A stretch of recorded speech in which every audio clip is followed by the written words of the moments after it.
Bueno, buenos días a todos. Les quiero presentar un par de casos un poco de la misma temática. Yo tuve un tiempo trabajando en un centro que se llama CEPAC, que es un centro de quemados y la realidad es que recibe una gran cantidad de quemaduras oculares. Este es un chico de 9 años que es de Misiones, que tuvo un accidente con pirotecnia hace 2 años. Aparentemente le había explotado un petardo y fue más la quemadura que le generó el petardo que el trauma que tuvo, porque básicamente no lo tuvieron que operar, pero él refieren que a partir de ahí se quemó toda la superficie y bueno, y se empezó a alterar lo que es la córnea. Hace un año, o sea, un año después de lo que es el trauma, le habían hecho una reconstrucción, le habían sacado lo que es el cimbléfaro, que se le había formado en su momento, le habían hecho un SLET. El SLET es una técnica donde se trasplantan células madre del otro ojo al ojo, que en este caso tenía el traumatismo, y actualmente tenía una agudeza visual de ese ojo de cuentadedos, buscando, y del ojo izquierdo tenía 20/20. O sea, básicamente era una quemadura unilateral. Todas estas fotos que ven así son de mala calidad porque mi primer consulta con ellos fue en forma virtual. Y el chico tenía un problema, es que le había quedado mucha fotofobia, entonces era muy difícil verlo en la lámpara de hendidura y también era muy difícil sacarle fotos. Así que la gran mayoría de las fotos que van a ver se las sacamos con el celular después de 15 millones de intentos. Eh, bueno, este es el paciente. Esta foto que ven acá se la saqué cuando vino a la consulta. Realmente no pude sacarle en la emprendidura. Por lo tanto, estamos frente a un caso de un paciente que tiene una insuficiencia de células madre, en este caso adquirida, y esto es adquirida básicamente por una quemadura, en este caso térmica, por lo que es el petardo, y que ya le habían tocado un ojo sacándole células madre. Entonces, el gran problema que se presenta en este caso es cuando es una quemadura unilateral y no está tocado el otro ojo, uno puede intentar hacerle de este. En este caso, uno puede volver a intentar hacer un SLED, pero los padres no querían, obviamente, volver a tocar el ojo sano. Entonces, ¿qué es lo que ustedes plantean? Porque la realidad a mí me costó un montón tratar de decir cuál es la mejor opción para este chico, donde los planteos de los papás eran, quiero que le mejore la estética, que eso realmente le molestaba mucho, y que le mejore la visión. O sea, con cualquiera de las dos cosas, ellos estaban contentos. ¿Qué opciones ustedes pensarían en este paciente?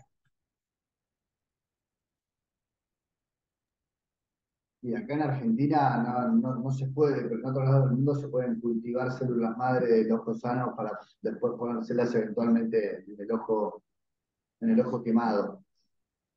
Acá Claro. tengo entendido que no se puede hacer. No sé vos si sabés algo. No, creo que no está todavía desarrollado. Igual el problema es que la mamá estaba en contra de tocarse ese ojo. Por lo tanto, o quede así el ojo o tratar de buscar alguna opción. Pero entonces, ¿ya lo habían Y operado? ya lo habían operado, le habían hecho un SLET del otro ojo, en el Garraham.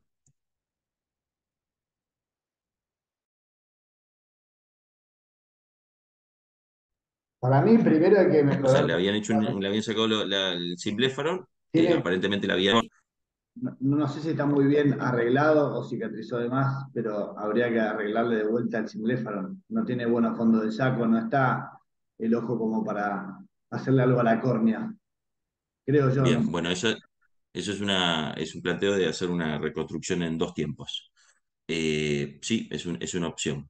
Técnicamente, frente a una insuficiencia de células madre, como le dije, cuando es unilateral, una opción es sacarle células madre del otro ojo, que uno las puede sacar con esta técnica que se llama SLED, que saca solamente una hora de reloj y la expande en el ojo enfermo, o esta que se llama CLAU, que es Conjunctival Limbal Autograph, que es que saca conjuntiva, saca más o menos dos segmentos de 2 a 3 horas de reloj y le implanta justamente en el ojo enfermo. ¿Cuál es el problema de Clau? Es que uno saca una gran cantidad de tejido, entonces tiene mucho más impacto en el ojo sano que el SLED que uno saca una hora de reloj.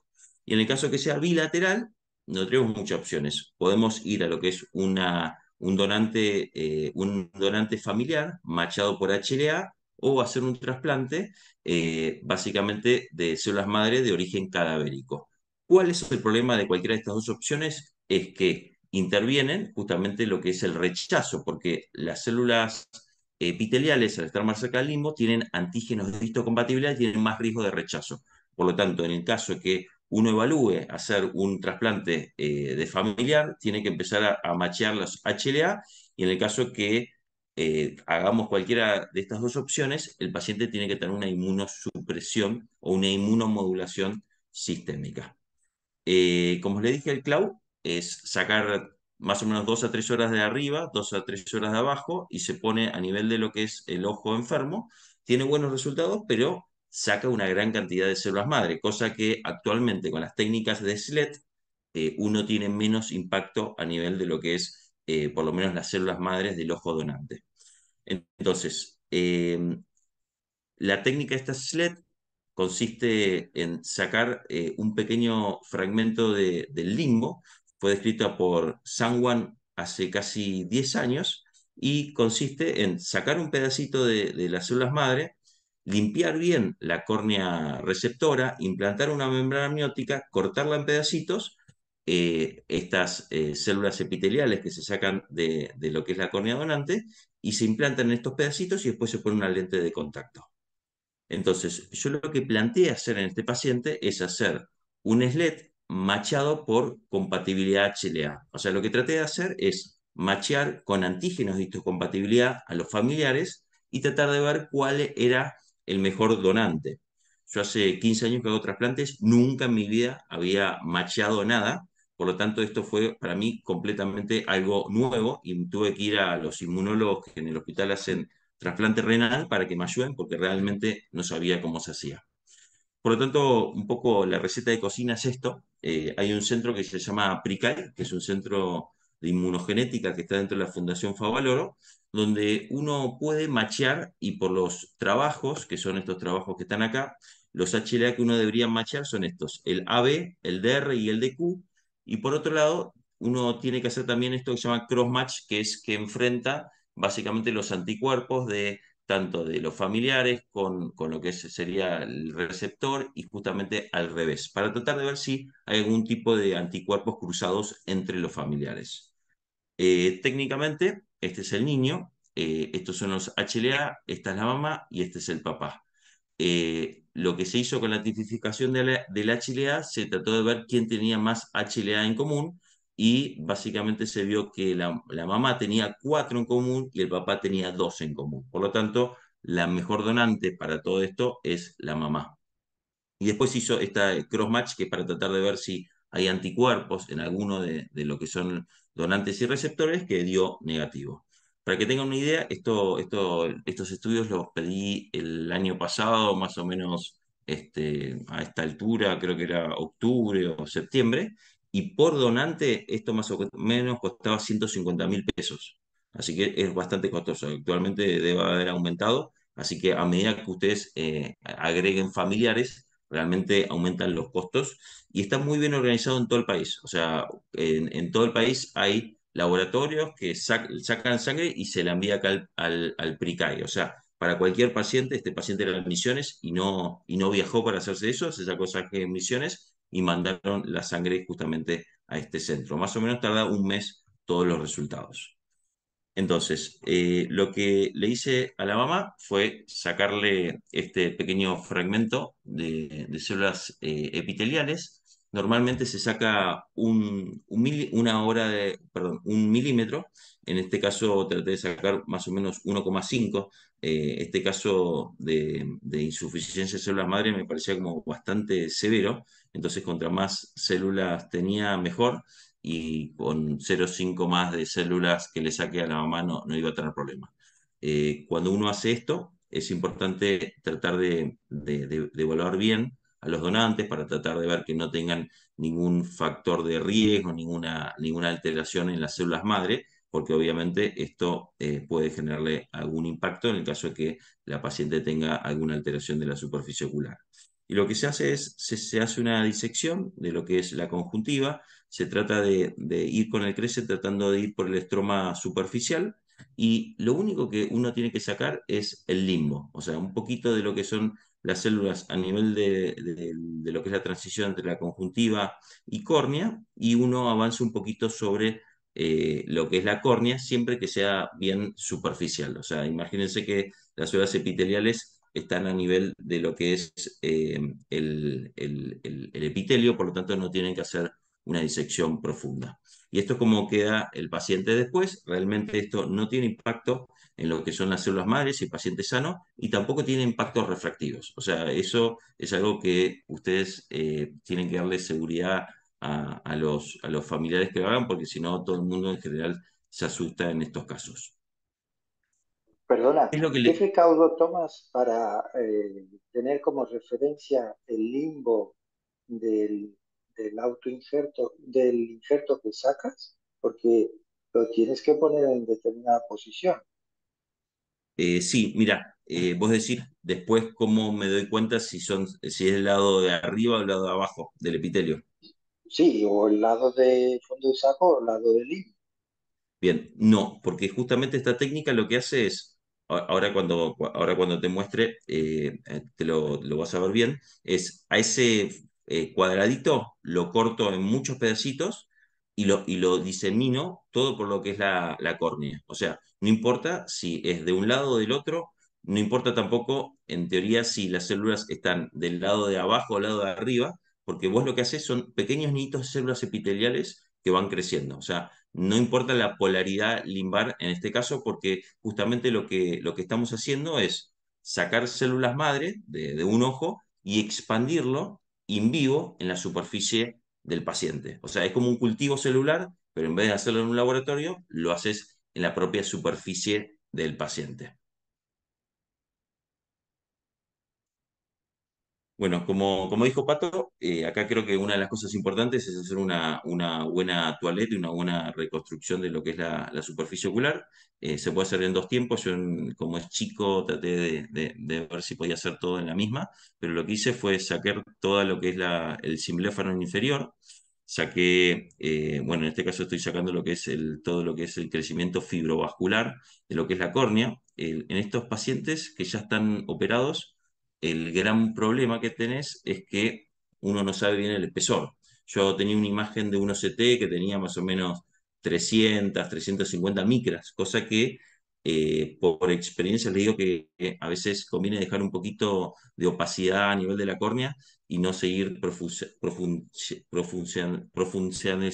porque del punto de vista técnico el riesgo que uno corre tiene que ver un poco con la perforación. Roste, Eh, yo tuve dos sí, casos que los dos estaban, va, tuve tres, ahora hice uno primario, digamos, pero hace poquito. Pero los otros dos, los primeros dos tenían un trasplante de córnea hecho que anduvo obviamente mal. eh, y los dos me pasó que disecando esa membrana, que en realidad son vasos sanguíneos conjuntivales que invaden la córnea, se me perforaron los dos. Tenían la córnea hecha bueno, bolsa, les había hecho CT y se me perforaron los dos. Así que lo ideal es que sí. ese caso, no, cuando son primarios van mucho más tranquilos, pues sabés que no se van a perforar o que es muy difícil. Cuando están operados con un trasplante previo te puede pasar cualquier cosa. Yo desgraciadamente también tengo dos que se me perforaron. Por eso siempre digo, deja un poquito de opacidad. Acá lo que estamos trasplantando son células epiteliales y después se volverá a hacer un injerto en segundo tiempo.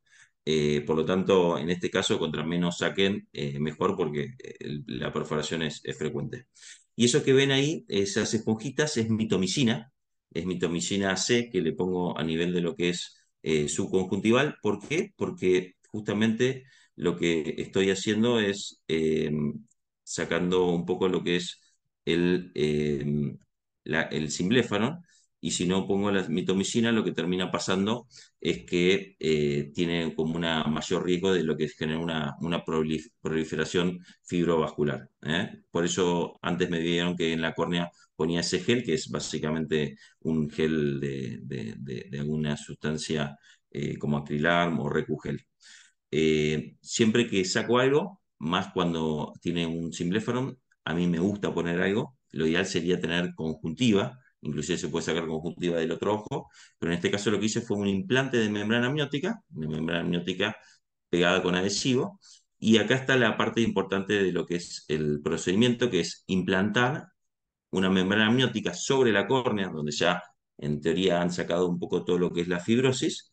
Para esto es clave utilizar adhesivos biológicos y los adhesivos, el principio es que tiene que la superficie estar bien seca y también que no tienen que poner mucho. O sea, el adhesivo se comporta opuesto a lo que nosotros pensamos. Contra más adhesivo pongan, menos le va a pegar. Y esta maniobra de exprimir el adhesivo por debajo es clave. O sea, esa maniobra es clave para poder hacerlo.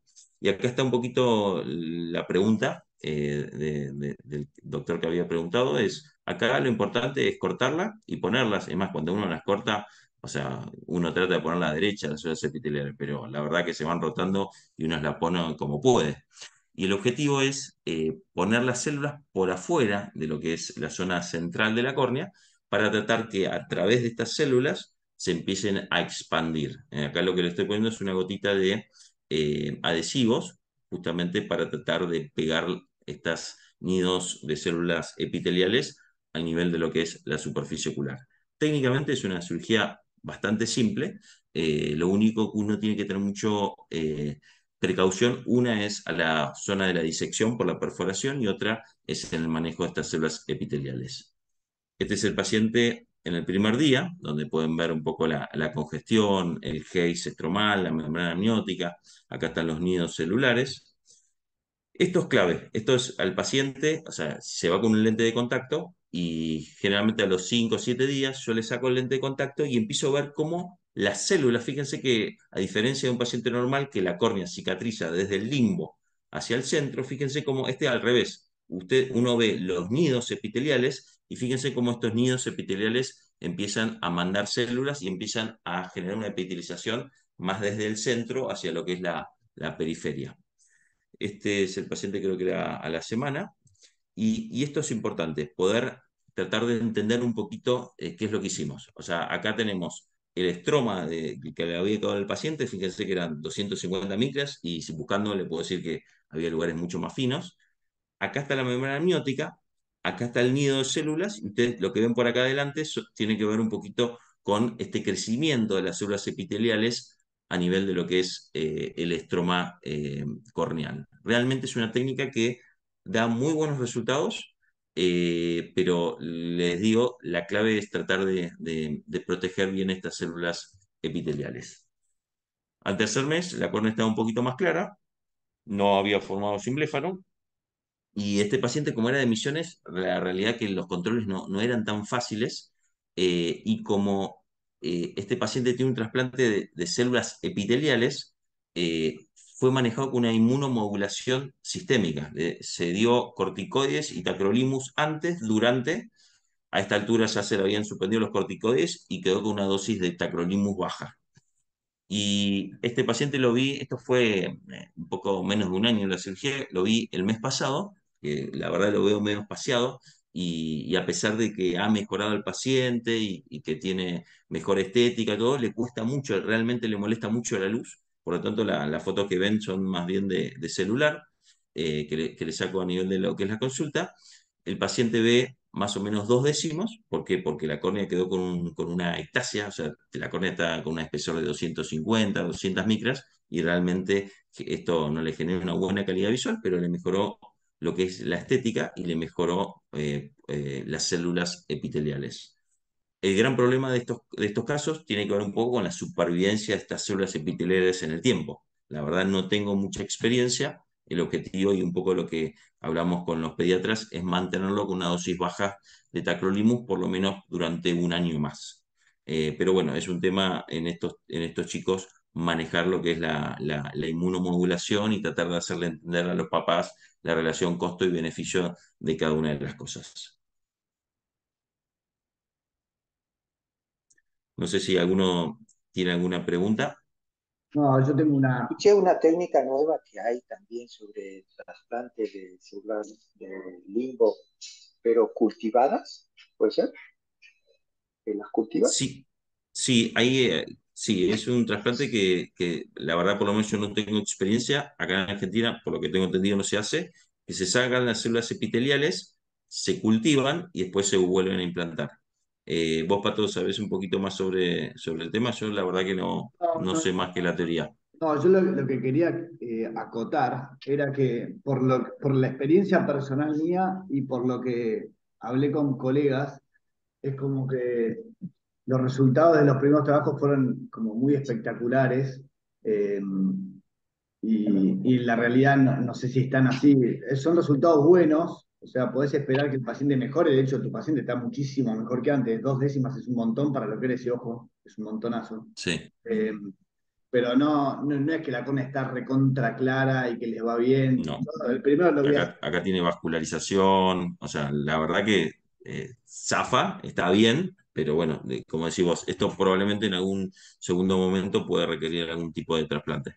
De hecho, en algún momento ¿cómo se llama el de Vasco Palmer que viene siempre a, Amezcua, sí, con Guillermo Amezcua, porque él tiene también una publicación que les pone dos membranas amnióticas. En lugar de ponerle claro, el contacto encima, pone membrana amniótica, le pone los pedacitos y le pone membrana amniótica arriba. Y hablé con él por teléfono y me dijo, no lo hagas, no lo hagas porque quedan con bastante haze. Y bueno, y vos si lees el trabajo y no hablas con él, lo harías chocho y después les queda un haze tremendo y no les queda tan transparente. Eh, sí, pero yo lo bueno, hice una vez y me quedó experiencia. bastante más El opaco. último que hice me fue bien, que fue primario, me está yendo muy bien, creo que debe tener 3 meses postoperatorio. Pero los otros dos que ya Sí, están en trasplante, la verdad que no me fue bien, pues se perforaron los dos. sí, a mí, yo creo que si no se te perfora, anda bastante bien, pero bueno, lo ideal sería tener un OCT en el quirófano, ¿no? Eh, tengo 5 minutos más que muestro otra cosa relacionada. Sí, Roge. Bien. Bueno, y volviendo, les muestro un poco esto porque muchas veces lo que yo veo en el consultorio es que estos pacientes que están dando vuelta, como realmente es bastante complejo, es como que muchos médicos le dicen, bueno, no hay mucho para hacer. Y la realidad es que hay para hacer, probablemente el pronóstico a veces no sea tan bueno como lo que es un paciente que no tenga alteraciones de células madre, pero existen opciones. Este es un caso que lo voy a tratar de dar bastante rápido, que es un chico de 33 años que arreglando una cinta transportadora de cal, se cae, queda inconsciente y queda como sepultado con la cal. Y quedó con los ojos abiertos. Este paciente lo recibí desde el primer momento que tuvo la quemadura hasta el último momento, que ya lo tengo como un seguimiento como hace 7 años. Estas fotos que ven así de baja calidad, imagínense, hace 7 años, fueron sacados por los médicos, este paciente de Olavarría, de Olavarría, que mandaron las fotos a otros centros en el momento de lo que es la quemadura. Fíjense que la cal, cómo tenía la cal incrustada a nivel de lo que es la córnea, a nivel de lo que es los fondos de sacos. Este era un ojo, que aparentemente este ojo quedó más abierto, y este era el otro ojo que había quedado más cerrado. Si ustedes ven, esto es una quemadura severa, donde tenés una isquemia limbar 360, muy mal pronóstico, y esta es una quemadura con un tercio de isquemia limbar y un Haze. O sea, esta es una quemadura de un pronóstico reservado. Por lo tanto, en este paciente lo que hice fue, en principio, este paciente había sido lavado en Olavarría, había sido lavado también ahí en la empresa donde ocurrió esto, y lo que le hice fue, no muestro la cirugía porque realmente es larga, le hice un injerto de membrana amniótica en forma de lo que es sábana, o sea, saqué todo el calcio, lavé, saqué todas las zonas necróticas y suturé una membrana amniótica desde el fondo saco inferior al fondo de saco superior, por eso ven los puntos con capitones, le puse una lente de Illich y al otro ojo saqué el calcio y le implanté una membrana amniótica con adhesivos de fibrina. O sea, esto fue lo que hice al primer día que vino al hospital. Sí, En el último congreso de Corneal del año pasado, el Internacional de Córnea, Mundial de Córnea, no me acuerdo cómo se llama, mostró un pediatra que a los chicos en la cama les ponía una membrana amniótica en toda la superficie del ojo y después con una guía de suero hacía un redondelito y se lo ponía en los fondos del saco. Esa era la manera de sí, solucionar el blefarón. Y los pegaba con la gotita, le sacaba las pestañas y le pegaba con la gotita sobre el párpado. y decía que tenía muy buenos resultados con eso y que no se Y, despegaba. ¿Entendés cómo hace o no? O sea, les abría bien el sí, sí, ojo, sí, les ponía perfecto. una amniótica en toda la superficie del ojo, incluidos los párpados, les cortaba las pestañas, los dos extremos de la membrana amniótica las pegaba con la gotita a la piel y para formar justamente los fondos de saco con una guía de sur hacía un redondelito del tamaño más o menos del globo ocular del chico y le ponía para formar el fondo de saco. Me pareció copado. Sí, aparte de estos chicos a veces están graves y no es tan fácil operarlos, ¿no? Así que todo lo que uno pueda hacer menos traumático, mejor. Por lo tanto, después de 3 meses de seguimiento, que se le dio sueroautolo, corticoides, vitamina C, o sea, realmente el manejo fue muy intensivo. El paciente se quedó acá en Buenos Aires. De este cuadro a este cuadro, que este cuadro veía un décimo, y de este cuadro a este cuadro que veía 7 décimos, yo estaba realmente contento y lo mostraba en todos los congresos diciendo, uy, mira qué bueno, mira qué bien me fue con la técnica. El paciente viene un año más tarde y me viene con este ojo, o sea, se fue a la barriga, volvió y esto todo que había hecho una cirugía de casi 3 horas sacando todo, digo, ¿para qué hice todo eso si al final el ojo terminó todo conjuntivalizado? Pero bueno, mirando un poco siempre el vaso medio lleno, cuando el paciente mueve los ojos, no tiene ningún tipo de restricción, no quedó con ningún cimbléfaro, cosa que por lo menos cualquier técnica que uno haga va a ser más fácil. Por lo tanto, en este caso es igual, es un paciente que tenemos una insuficiencia total de un ojo, parcial de otro ojo, no podemos hacer nada con el otro ojo. ¿Qué opciones piensan hacerle a este paciente? Realmente es difícil pensar en poder hacer algún procedimiento que pueda implantar células madre y trasplantar la córnea, ¿no? ¿Qué es lo qué opciones tienen?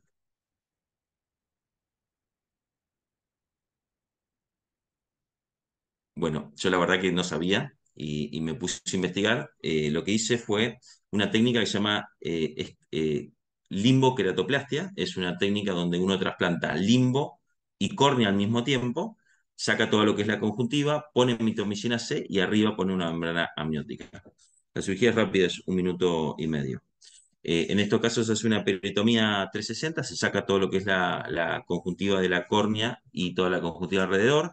Con un nuevo paciente se pone mitomicina C con el principio de tratar de frenar un poquito lo que es la vascularización secundaria y se hace un trasplante penetrante como cualquiera, tratando de tomar el centro anatómico de la córnea. Y esta es la parte difícil donde uno tiene que cambiar un poco la técnica del centrado, donde uno tiene que cortar un poquito lo que es el borde de la esclera para descentrar a propósito justamente el injerto. O sea, el objetivo es trasplantar esto que ven acá, que es un pedazo de limbo a la córnea. O sea, lo que consiste es hacer las dos cosas al mismo tiempo. Obviamente, si ustedes lo descentran, los resultados ópticos no van a ser tan buenos, pero en este caso, obviamente, no nos importa. Nos importa tratar de trasplantar la córnea y darle un poquito de células madre a lo que es el paciente. En estos cuadros donde hay mucha inflamación, generalmente se genera un cuadro inflamatorio a nivel de lo que es la cámara anterior, y eso que ven es una membrana retrocorneal, fíjense lo que es la atrofia de iris, y estos pacientes es bastante frecuente que puedan desarrollar glaucoma, por lo tanto, siempre ante estas quemaduras déjenle alguna gota antihipertensiva en forma profiláctica. Y un tip es suturar el limbo a nivel de lo que es el limbo el superior, a nivel de hora 12, justamente para que quede tapado con el párpado. Y finalmente termina la cirugía un poco implantando una membrana amniótica que se deja 1 o 2 días nada más para proteger las células madre. Este paciente, igual que el otro, tiene inmunomodulación sistémica. Este paciente corticoide tacrolimus, pero en una dosis mucho mayor. Este es el paciente en las primeras semanas, este es el paciente en los 3 meses. Si ustedes ven, el epitelio no es un epitelio completamente sano. A los 6 meses, fíjense como que el epitelio, si ustedes ven, siempre tiñe.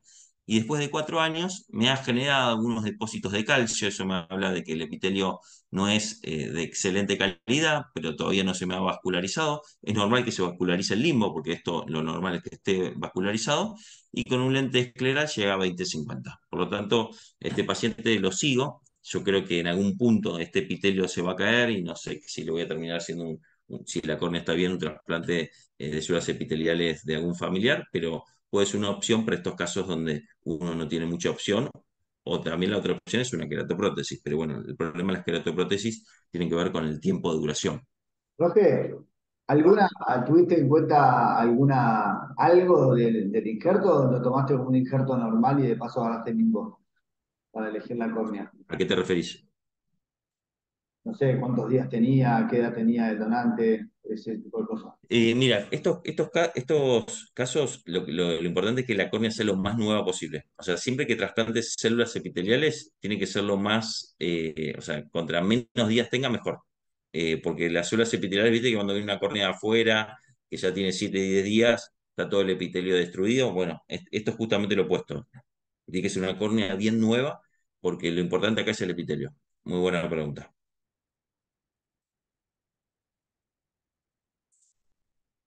Bueno, bueno, muchas gracias a todos. No sé si alguno tiene otra pregunta. A mí me gustó que en el último slide yo también le pasé el polisher y me parece que es fundamental, que vi que ahí lo hacías, porque sale mucho mejor todo. Sí, además es menos agresivo, tiene menos riesgo de perforación. Igual creo que el consejo es no vayan más profundo. O sea, dejen un poquito de haze, pero no vayan muy profundo porque la perforación no está buena. No es tan fácil de solucionar tampoco. Que se quema. Sí. Creo que Muy sí, bueno, Agus, Roge. ¿no? Sí, Agustín ahora.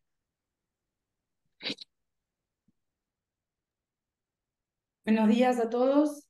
¿Cómo andan? ¿Se ve bien mi pantalla? ¿Me Perfecto. Sí, ven? ¿Me Agus. escuchan? ¿Ok? Sí, sí. Bueno, hoy tengo la suerte de estar acompañada por Magdalena Ferrer en el Ateneo, que es la futura fellow de glaucoma del Hospital de San Isidro, que está por empezar ahora. Algunos ya la conocieron en el hospital, en el consultorio también. Así que ella va a presentar el primer caso. Maggie, ¿estás por ahí? Hola, buen día a todos. Sí, hablé, estaba muy preocupado, le dije, nada, Roge, trasplantamos como muteate. podemos. Roge, Calculo que de alguna forma u otra termine por el papel. Rogelio. O sea, eh, ¿Alguien lo puede mutear a Rogelio? sí. Ahí está. Perfecto.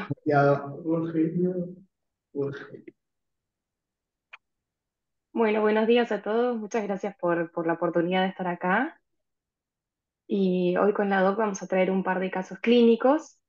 El primer paciente que queremos presentar es un paciente que vino a la consulta refiriendo que él sentía que no veía bien del ojo derecho, incluso después de haberse operado de cataratas, ¿sí? Como antecedentes, es un hombre de 69 años que refería que en el 96 tuvo una cirugía refractiva de ambos ojos, con una miopía referida más o menos de -8, -6 dioptrías, y que recibió cirugía de cataratas en el ojo derecho en 2013, ojo izquierdo 2016, con capsulotomía de ambos ojos. El paciente refiere que consultó con su cirujano, le dijo que sentía que su visión no había mejorado después de la cirugía, el cirujano le realizó la capsulotomía y le dijo que al ya tener hecha la capsulotomía, él prefería no seguir tocando esa cápsula a pesar de que no había quedado tan limpia, porque decía que tenía miedo de que si tocaba la cápsula la lente se iba a caer, entonces él prefería tener una conducta más conservadora. Nosotros en la evaluación vimos que el paciente tenía una visión mejor corregida de 0,4 el ojo derecho y 8 décimas el ojo izquierdo, no corregía teniendo una RM prácticamente métrope, con una presión de 12 milímetros ambos ojos y a la biomicroscopía no había muchas particularidades. La lente estaba centrada, limpia en ambos ojos y capsulotomía de los dos. Cuando realizamos el fondo de ojos vemos, que estas son las retinografías del paciente, que tiene nervios pequeños, tilteados y relativamente excavados a predominio del ojo derecho, con una gran atrofia peripapilar y un fondo de ojo que tenía características miópicas, con una mácula que se consideraba dentro de los parámetros normales. Y entonces, en el caso de nuestro paciente, al hacer un interrogatorio más dirigido, él refiere que tiene antecedentes familiares, tanto de su abuela como sus hermanos con glaucoma, y al tener estos nervios excavados con presiones bajas, realizamos la solicitud de estudios. Tiene campos visuales con escotoma superior tipo Bierrum en ambos ojos, con un compromiso más central en el ojo derecho, y los ocetes refieren tener unos discos de unas mediciones un poquito dispares, asimétricas, con un ojo derecho teniendo un nervio de 1,89 y un ojo izquierdo 3,18, que por ahí no condice mucho con la evaluación que nosotros vemos al fondo de ojos, pero sí notamos, con su antecedente de cirugía refractiva, que tenía una paquimetría baja, de 460 más o menos ambos ojos. El resto de la evaluación, la gonioscopía, era un ángulo abierto, 4 cuadrantes sin particularidades, y lo que nos llama la atención en este paciente es el gran compromiso de la visión que refería del ojo derecho, está claramente evidenciado en su campo visual, siendo el que mayor compromiso tiene de la visión central, y Acá te puedo condice con un nervio excavado. interrumpir un minutito, Maggie, para hacer como un resalto acá. Este paciente es casualmente semifamiliar mío que pide venir a verme porque no le cierra esta historia de que le limpiaron el lente. O sea, él se opera de catarata porque ve borroso. Dice que sigue viendo borroso después de la cirugía de catarata. Le limpian la cápsula. Vuelve a su cirujano a decirle, sigo viendo borroso, y el cirujano le dice, sabes que seguís teniendo la cápsula empañada, pero no te la tocaría por riesgo de que se te vaya el lente para atrás. Y dice, bueno, está bien, vivió con esa idea de que tenía todavía el lente empañado por un tiempo hasta que dijo, algo no me cierra, es un tipo súper lúcido, súper minucioso, y me dice, Agus, sigo viendo borroso, a pesar de que me dice mi cirujano que ya lo operó de todo, que lo único que tenía era el lente empañado y no lo quería tocar por riesgo. Encima le jugó la carta de si fueras mi padre yo no te tocaría, le dice. Entonces se quedó con eso durante un tiempo pensando que tenía el lente empañado, ¿no? Y yo lo reviso y le miro los nervios y digo, es un glaucoma prácticamente terminal. Y si quiero darle algún beneficio de duda o le Pará, derecha al colega, sí. perdón mi ignorancia, ¿me puedes contornear más o menos el nervio? Porque en el ojo El derecho se nervio, ve, bueno, a eso iba ahora. No sé, ¿se ve sí, se ve Sí, sí, perfecto. sí. ¿se ve? O sea, el nervio está acá, está súper inclinado. Ay, está súper inclinado, es chiquito. A esto iba ahora yo. Que si le Está quiero dar tilteado, un sí. cirujano, ay, este paciente tenía todas las de pasar desapercibido. O sea, este glaucoma tenía todas las de pasar desapercibido. ¿Por qué? Porque tiene nervios chiquititos, que los nervios chiquititos uno siempre tiene que supravalorar la excavación. Una excavación de 0,4 en un nervio chico te tiene que importar mucho más que una excavación de 0,4 en un nervio grande. Importar o asustar o levantar una alarma. Después, tenía su paquimetría corregida, o sea, de 400 por el antecedente de cirugía refractiva, o sea, que y sus presiones eran siempre normales, estaban siempre en 12. Entonces, para el médico cirujano que lo controlaría, le miraría las lentes y le tomaría la presión de 12 y le ve los nervios chiquititos inclinados, tiene todas las de ir pasando desapercibido por mucho tiempo. La moraleja de este caso es creerle a tu paciente. Si no puedes ver bien la excavación, que a veces pasa, son excavaciones dudosas, son excavaciones que uno no puede valorar bien en este caso porque son chiquitas, inclinadas, tilteadas con la atrofia peripapilar. Le pedía el campo visual antes y no se morfaba esto, por lo menos, ¿entendés? El OCT posiblemente no te sirva demasiado, pero el campo visual podría haberlo detectado antes y podría haber agarrado el escotoma antes de llegar a este nivel de avanzado. Yo no sé si él desde el 2013 empieza a tener esto, hace 10 años, cuando él se opera de catarata, seguramente con una lesectomía clara, porque hace 10 años tenía 60 años. Entonces, bueno, tener en cuenta eso, que es un caso que tiene todas las de pasar desapercibido, pero nuestra responsabilidad escuchar al paciente, creerle, pedir los estudios que nos puedan evitar llegar a este estadio tan avanzado. Y acordarnos, bueno, de la corrección paquimétrica, que no es algo matemático, pero en este caso sin duda influyó para que pase desapercibido. Claro, y el hecho que decías del OCT por ahí no es muy confiable en el caso del paciente teniendo tanta atrofia, acordarse de pedir los dos, que no siempre el compromiso anatómico y funcional son tan consecutivos, sino que a veces aparece el daño en los dos al mismo tiempo, para tener pendiente eso. Por eso, en el caso de este paciente, nuestra sospecha diagnóstica fue un glaucoma de presión normal, también enmascarado por todas estas características que tenía su cuadro, pero bueno, lo que charlamos recién del diagnóstico oportuno y la necesidad de empezar a decir, bueno, es un glaucoma de presión normal, realmente vale la pena tratar estos pacientes porque ya es un paciente que tiene llega a la consulta con una presión que nosotros consideramos hasta target para glaucomas avanzados y esto por suerte se estudió en el 98, ya que los pacientes que tenían diagnóstico de glaucoma de presión normal, sí se eligieron dos ramas, una rama con control y una rama con una reducción de la presión basal de hasta un 30%, y se vio que efectivamente los pacientes que tenían una reducción de la presión disminuían la progresión en el campo visual.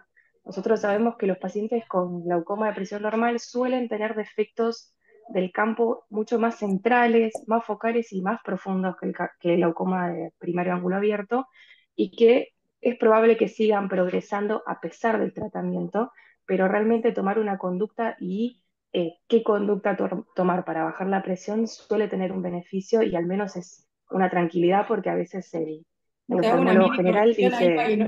Te hago una mini corrección que por ahí confunde un poco. No es que es probable que sigan progresando a pesar del tratamiento, sino que, bueno, un 12% progresó a pesar del tratamiento, cuando claro, un 25% progresaba sin el tratamiento. O sea, una claro, reducción claro. ¿Me este, permiten hacer un 50%. comentario? Sí, sí, claro. En este caso en particular, donde creo ustedes no tienen antecedentes preoperatorios de esto, ¿no es cierto? No hay campos visuales previos donde nos digan cómo estaba antes de la cirugía.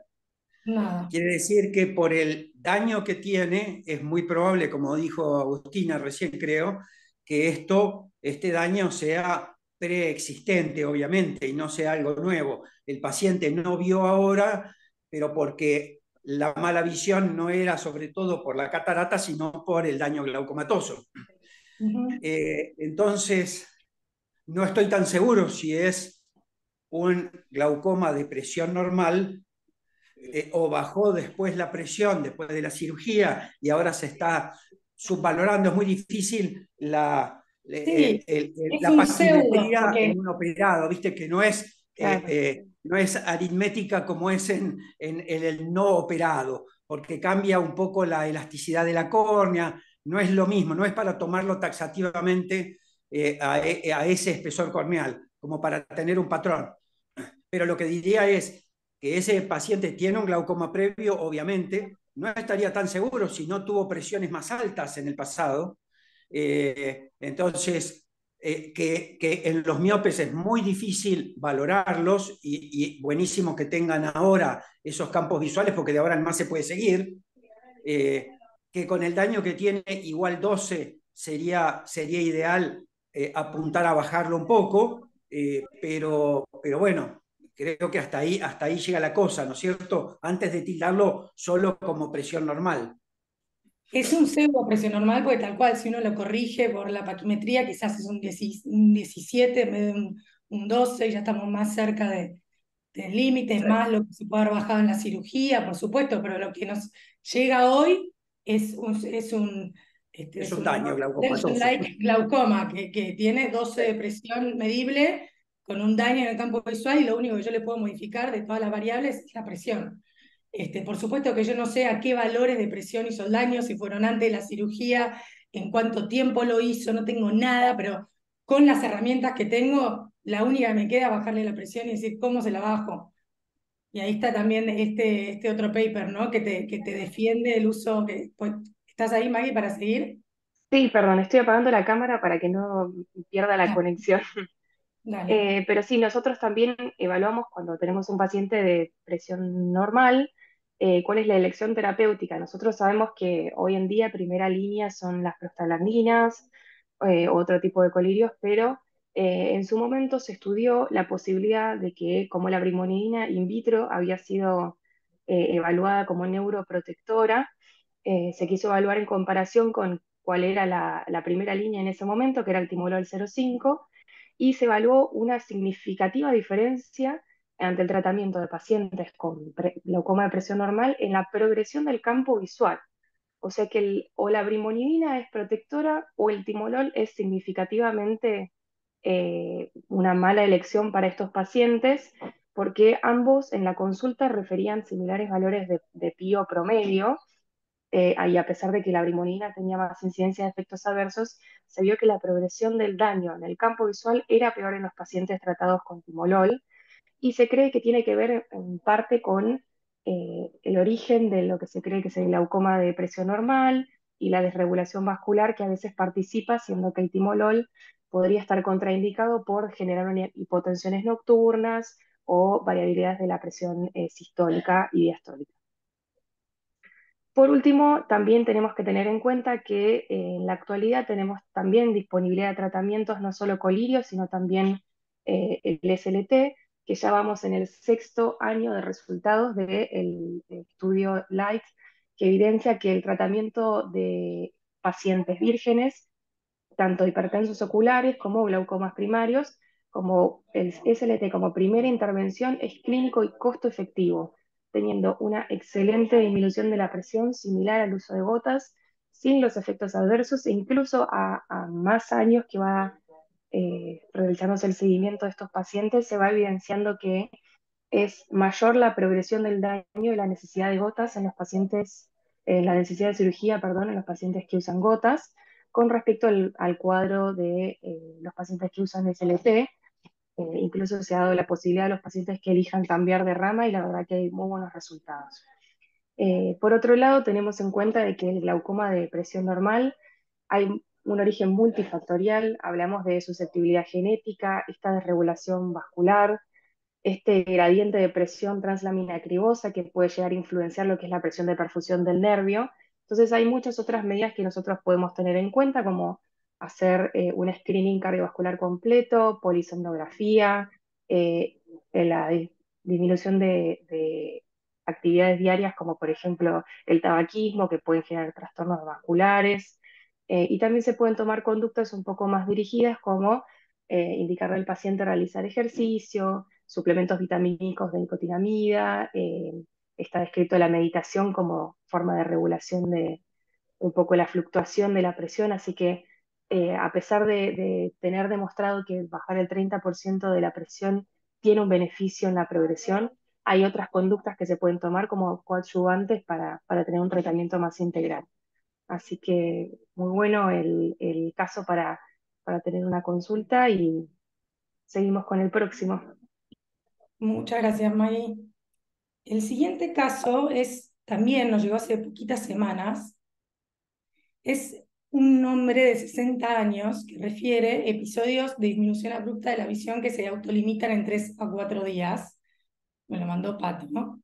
Y tiene un antecedente de miopía elevada en un ojo único, que es su ojo izquierdo. El ojo derecho lo perdió por un trauma y múltiples cirugías. Le queda el ojo izquierdo, que tiene lente intraocular y incisiones arcuatas, y usa una lente de contacto escleral. Viene en tratamiento con dorsotimo 2 veces por día, dorsolamida timolol, y bueno, tiene una agudeza visual en el momento de la consulta de 4 décimas en su único ojo y una presión de 16 milímetros de mercurio, es decir, bastante controlada, ¿no? Entonces yo ahí digo, bueno, parece estar todo bajo control en este ojo único medicado ya, con presión en 16, trato de mirar el fondo de ojo, lo veo así, todo nublado, tiene unos flotadores, un vitrio muy, muy, muy denso, de vuelta es un fondo miope, una papila chica, está por acá el nervio, no se puede valorar mucho la excavación, está inclinado también, y bueno, le hago la gonioscopía porque le hago la gonio a todos los pacientes y encuentro esta banda pigmentaria uniforme a lo largo de todo el trabecular, los 360 grados del ángulo, y digo, voy a buscar una transiluminación del iris y encuentro esto. No Pará, sé si hay... corrijo, Agus. Este ¿Qué? paciente en realidad lo vi con Sebas porque tenía Sí, una lente en el sulcus y yo lo primero sí. que pensé fue que tenía que podría llegar a tener una neovascularización en el sulcus o ahí, no sé, por ahí por la zona y que estuviera haciendo el movimiento esa repetición porque decía que se le nublaba 3 días la visión y después volvía y se le nublaba y volvía y tenía muchos flotadores, miope. Y yo lo primero que pensé fue en eso, fue en una neovascularización, por eso le dije a Seba que lo viera. Eh, Así que nada, es lo que había pensado porque vi que la lente Sí, era por una ese lente. vitrio denso podría haber sido también como, no sé, hemorragias organizadas crónicas, pero Sí, yo buscando tiene en el el antecedente, tiene el antecedente el paciente de un traumatismo hace un par de años. ¿Te sí, acordás? Con una pelota o algo así, que tuvo en un el otro hemovitrio o ojo. algo. Claro, pero lo más resaltante, o sea, lo que más resaltaba en el interrogatorio de este paciente era que se le nublaba la visión en el ejercicio. O sea, cuando salía a caminar, Sí, caminaba eso yo 8 se lo pregunté, kilómetros. eso se lo pregunté después, no me Claro, spoilees el caso, Seba. este Pero eso se lo pregunté era después. muy llamativo. Sí, era llamativo. Lo que yo quería era preguntarles si de esto algo les llama la atención, de este tipo de transiluminación y atrofia de iris. Porque, digamos, yo primero Parece el que curso solo de es en un Krukenberg no se sector, lo ¿no? encontré. No es en ¿Cómo? todo, que no es en los 360 grados, ¿no? Eso puede ser calidad de la foto, pero sí, a mí lo que me llama la atención en su momento es que no se parece tanto a la atrofia en la mitad estromal del iris o en la pupila, en el borde pupilar, típicos del pigmentario o del sodo exfoliativo, Claro. Es que respectivamente. esto se puede ver a la implantación de la lente, porque si le han puesto una lente en el surco, muchas veces al Sí. rotar la lente se le va el Exacto. Tiene, pigmento. tiene como la impronta tal cual del lente intraocular, esa atrofia iridiana, ¿no?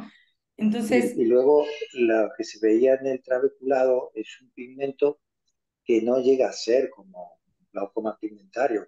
El glaucoma pigmentario tiene más pigmento todavía, o sea que ese pigmento que hay en el trabeculado perfectamente puede verse o a trauma, dice que tuvo algún trauma, o también al trauma quirúrgico.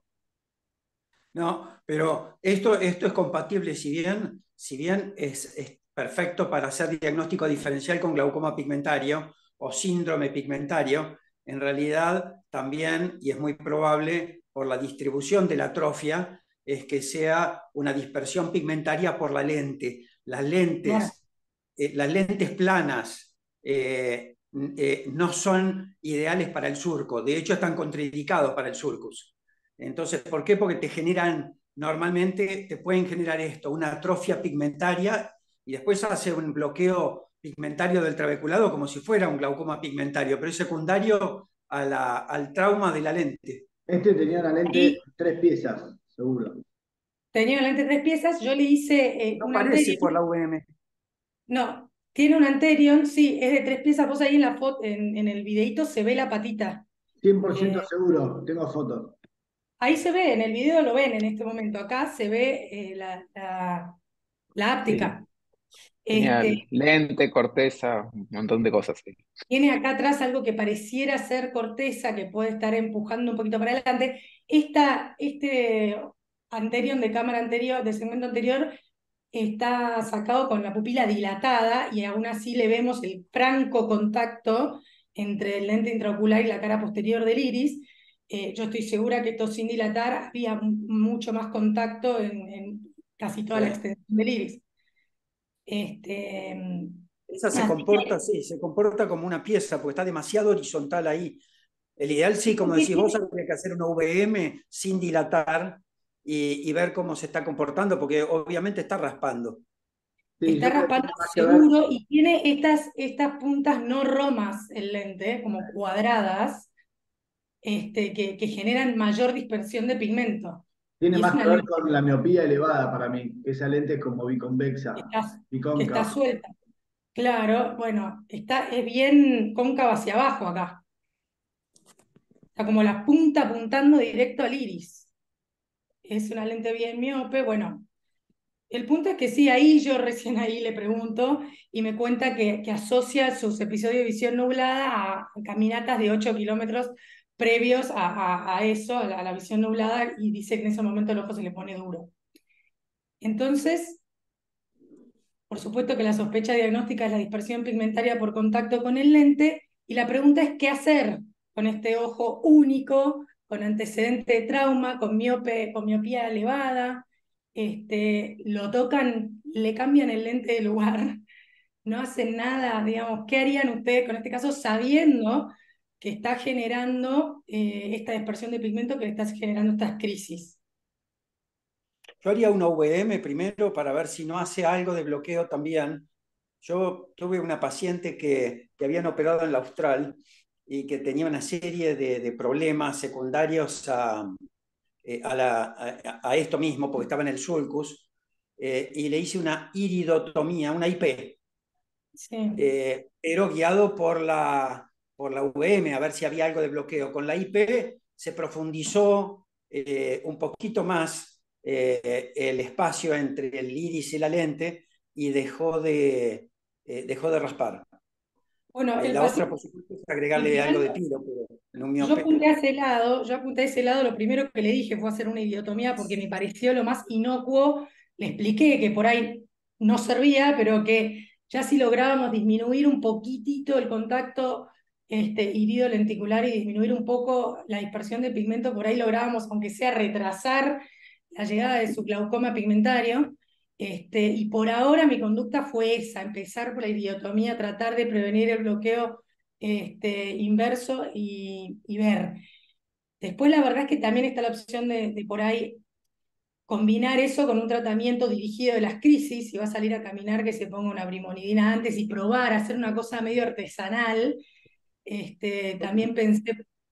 Para mí, el paciente tiene ojo único y obviamente, y es la lente lo que está trazando el problema. Usa lentes de Sí. contacto escleral.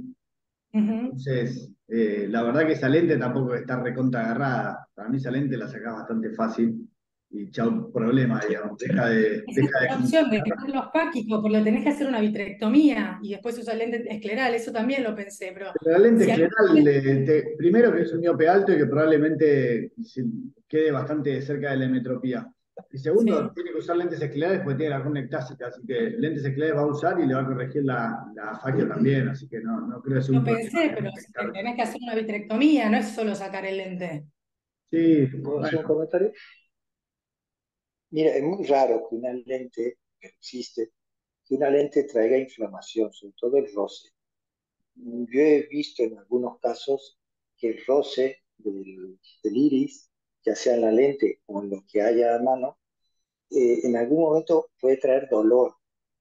Eh, entonces yo descartaría que este hombre porque se ve el timna, o sea, en estos pacientes, si tú le ves de manera inmediata, sin estar con ninguna gota, tú le ves el timna cuando tiene el dolor. Entonces, una manera de ver si realmente la lente, como dice Pato, es el problema, pues es realmente si el roce es tan significativo, porque yo creo que ese borde que aparece ahí en la imagen es bastante grande, me parece, y bastante hacia anterior, o sea, te está dando posiblemente bastante con el iris. Entonces, una manera sería también de verlo de manera inmediata, a ver si tiene inflamación. Actualmente tiene TIN. Y entonces, si realmente tiene TIN y eso le está trayendo problemas, lo acertado sería quitar la lente y reemplazarla por otra. Sí, mi idea es posiblemente hacerle unas pruebas de provocación, no sé si hacerlo salir a correr por la Plaza Vicente López, tomarle la presión y ver si tiene inflamación en ese momento, dolor, cuánto le sube, después de haberle hecho la idiotomía, que es como la medida más conservadora y más segura para su ojo. Y si veo que me parece que si la presión sube a 60, está con dolor, está inflamado y demás, ver quién es el valiente que me ayuda a operarlo y sacarle ese lente intraocular y hacerle la vitrectomía. Ese sería ya, pero hablándolo muchísimo con el paciente y explicándole todo, porque él hoy no tiene todavía el glaucoma crónico. Entonces, por ahí tiene tiempo, pero si hace picos de 60, no le va a faltar mucho. Distinto es si me hace un pico de 30 que puede regular con una medicación. Entonces creo que va a ser una cosa medio artesanal Perdón, y muy charlada. perdón, Agus, ¿y la captura óptica, que ahí la veo escrita, que pisarle la óptica para que pase para atrás? Es otra opción, pero no sé si va a ser posible, no sé cuánta cápsula le queda. Está todo el saco En suelto. el video me parece... Ah, si está suelto, olvídate. No, chao. Sí. para mí tampoco, porque es un ojo recontra grande y tiene la capsulotomía anterior bastante grande también. Ah, Está bueno. todo ¿Qué, suelto. qué largo axial tiene, más o menos? No lo sé. No lo sé, pero eso es otra cosa que podríamos averiguar. Me queda un videíto, tenemos tiempo para mostrarles una última. Ya Ay, estamos medio en horario, Agus. Estamos a no, tiempo. bueno, me quedé sin Sí. tiempo. Acá es la búsqueda bibliográfica de casos similares a este, que en realidad, la verdad es que en la gran mayoría de los casos la resolución fue quirúrgica, salvo en un seguimiento de 10 pacientes donde 3 regularon con gotas y los otros 10 necesitaron cirugía. Y hay este que dice New Surgical Technique, es un caso donde lo que hicieron, que me pareció bastante interesante, no sé si me animaría a hacerlo, pero si ustedes se fijaban, bueno, en la foto del anterior tiene una cámara súper profunda, con un iris cóncavo hacia abajo el paciente, y lo que hicieron en este caso fue hacer suturas en el iris que separaron, en vez de pensar en el lente y llevarlo para atrás, llevaron el iris para adelante, con suturas en el iris como pinchecitos así, llevaron el iris para adelante y lo separaron del lente. Me pareció una técnica interesante para mencionar, pero bueno, en definitiva, la gran mayoría fueron de resolución quirúrgica y bueno, está definitivamente descrito en la bibliografía este caso de dispersión de pigmento por contacto entre lentes en el sulcus y el iris. Por lo general eran monopiezas la mayoría de los casos. Antes se veía más, sobre todo en lente de cámara anterior. Hoy en día se ve menos, pero sería bastante más con lente de cámara anterior.